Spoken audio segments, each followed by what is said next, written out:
Hello guys, welcome back to App Mentor. In this video, I will show you how you can download and install the Adobe Illustrator app.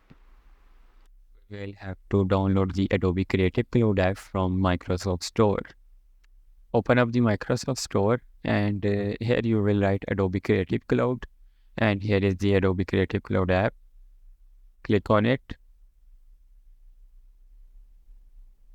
and click on install.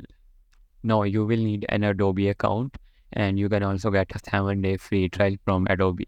So go to your browser, write Adobe Illustrator and click on the first website.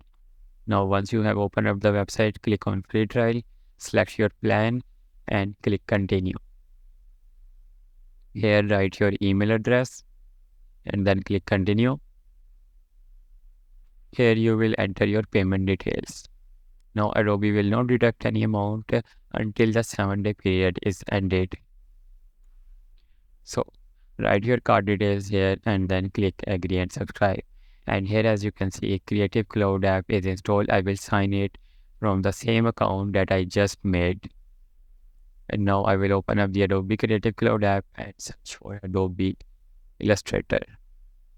Now here I will click on free trial and I will continue, agree and subscribe. And then it will start installing the Adobe Illustrator. And that's it for today's video. If this video is helpful to you in any way, please hit that like button, subscribe to our channel, and thanks for watching.